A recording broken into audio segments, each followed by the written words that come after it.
嗱，呢段片咧就係我喺香港過九龍，我行錯路，咁入咗隧道，咁我點樣可以唔使俾錢而去翻香港嗰邊咧？咁就隧道口啦，一出啦，跟住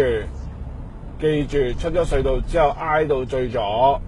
未到收費亭呢條路仔，嗰度有條路仔嘅。嗱，Autotoll 左手邊其實佢仲有一條暗路嘅，喺呢度轉左，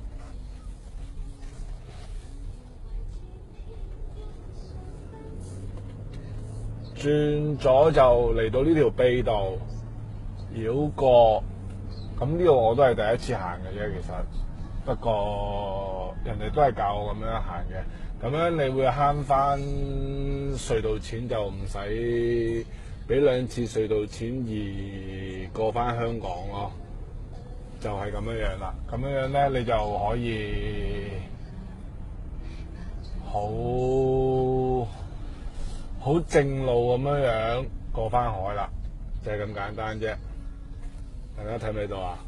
呢段片呢個就係教學親身經歷，呢個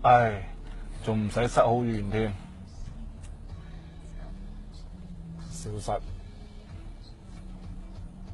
我哋咁樣就可以過翻海噶啦，非常之方便。